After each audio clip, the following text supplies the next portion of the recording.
All right, we're going to end the night with an Errol Spence Jr. video. Probably won't be no videos for quite some time tomorrow. I have zero archive built up. It's really nothing to talk about as far as the boxing game right now until the weigh-ins get going tomorrow, final thoughts and stuff of that nature. But it's your boy CJ Goodfella back with the Boxing Clinic. And, you know, I see everybody going back and forth about the Errol Spence and Sean Porter, Danny Garcia thing. And at the end of the day, Errol Spence is putting the fear of God in these men. You know, legitimately, man. You know, when I heard Sean Porter saying, when it comes to Errol Spence, I see that fight happening down the line, but I can't make 147 for that too much longer. You know, you see Danny Garcia, you know, he ain't fighting nobody. I mean, at the end of the day, you know, just because you want it, don't mean you're going to win the fight. Let me say that about Errol Spence and everybody else in positions of hunger. Charlo twins, Wilder, just because you want it, you know, and you seen the one and you seen the push for it, don't mean you automatically going to win it. And I will say that as a disclaimer here. But at the end of the day, boxing is you know, you're able to choose your destiny in boxing, man. When they put 4 major belts in there, I mean, it gives you a way out. Now, if it was 1 belt and, you know, you had to face Errol Spence for the belt because Keith Thurman out, would Sean Porter take that fight because he had no way but the goal was through Errol Spence for the belt? He probably would, you know. And everybody it's people that's going to try to say this because they have a bias towards a certain fighter. And if you from your hometown or you get an interview, of course you're going to feel some type of way. But that's where you come in as a real one and speak your mind. You know, and that's the difference between certain guys that get, you know, interviews and certain guys that have favorite fighters and stuff of that nature. They don't want to say nothing bad to mess up the relationship with a fighter. And I understand that because you got that pipeline to getting information, to getting interviews. And that's why I'm not too fond of interviews. Because I don't want them to say, oh, you said this and said, and they get sensitive and touchy, these prima donna motherfuckers, soft-ass motherfuckers out here. The toughest motherfuckers in the world, but mentally soft as a marshmallow on the inside, you feel me?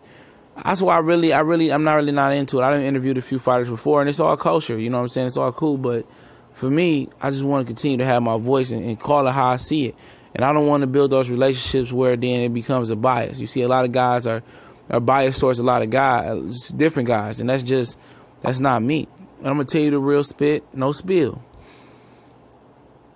For whatever reason, these guys don't want to fight Errol Spence. That's a fact. Is it because he's the biggest puncher in the world, or he's aggressive, he's young, he's hungry, whatever it may be? They don't like the matchup. But the minute, you know, let's say Carlos Ocampo lays a blueprint on Errol Spence, okay? He has some success, he cuts Errol Spence, he almost wins or whatever.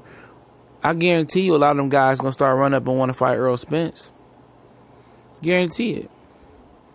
It's all about who makes Errol Spence look human first. And those guys get brave. It was the same with Golovkin and Kell Brook. It was the same with different fighters, you know, different fighters when you go through the ranks. But he's putting the fear of God in these fighters, man, right now. Sean Porter, the Porters, they whole demeanor change when you talk about Errol Spence. Danny Garcia, his whole demeanor changed when you talk about Errol Spence. We see Keith Thurman is on ice right now. He don't want to fight Errol Spence, man. You can tell by his whole demeanor, he's fidgety. And motherfuckers who really are street savvy, you can tell and read body language and read the position and just the eyes, the lips, the head, all that. You can read all that to tell if a person is really interested or where their real intentions lie.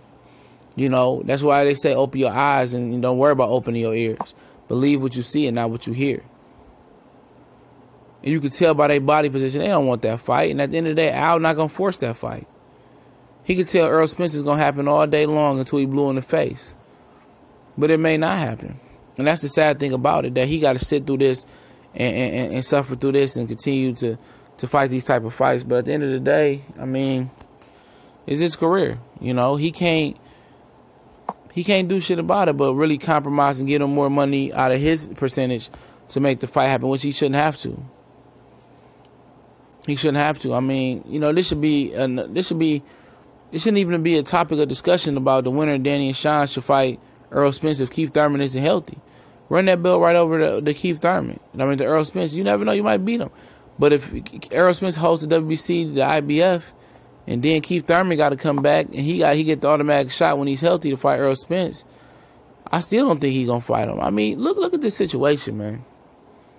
Keith Thurman legitimately waits 3 or 4 months to get his elbow repaired after injuring it, apparently, in camp before the Danny Garcia fight. Sean Porter fights Berto and Granados, and after the Granados fight, he says that I'm not going to come back until I get my shot at Keith Thurman. That means sitting out all the way to November or some shit like that. You see Danny Garcia last year say, I told Al Heyman I was taking the rest of the year off. But when Sean Porter called him out, he said send a contract. So you dealing with some featherweight type shit right here. When I say featherweight type shit, and if you follow my channel, featherweights is full of malarkey. I'm gonna keep it G-rated right now. They're full of malarkey. It's all that talent there: Gary Russell, Leo Santa Cruz, Carl Frampton, Abner Mars, Scott Quigg, JoJo Diaz, Oscar Del Valdez, Lee Selby, guys like Eric Hunter next here. You know, all this talent, but they're really not fighting. You might get a Keith Thurman, Sean Porter, a Leo Santa Cruz versus Carl Frampton. You feel me? You might get a Danny versus Guerrero, or Abner Mars versus or Frampton versus Leo Santa Cruz. You get some matches, but you don't get the premium matchups that you want. You don't get Gary Russell versus Leo Santa Cruz. You don't get an Errol Spence versus Keith Thurman. You don't get those matchups because this guy's putting fear in these guys. You know, and if you put them on a lie detector test, they'll tell them, I'm not interested in fighting that guy. Oh, he don't bring this, that, and that to the table. At first it was that he don't have a belt. He got to pay his dues. He get a belt. He pays his dues. Oh, you know, I don't want to fight for the IBF. You know, but that's just the way it's cut, man. This situation for Errol Spence is going to be, you know, continue to grind, continue to be who you want to be, and get a game plan together. I wasn't the biggest Errol Spence fan. I wasn't a believer, but I see this young man develop. I see that he want to fight the best. You know, he represents himself well. He represents Dallas well. He represents his family well. He talk well. He's down to earth. He not cocky. He just right, and that's somebody I support. I don't care if you're from Texas or Abu Dhabi.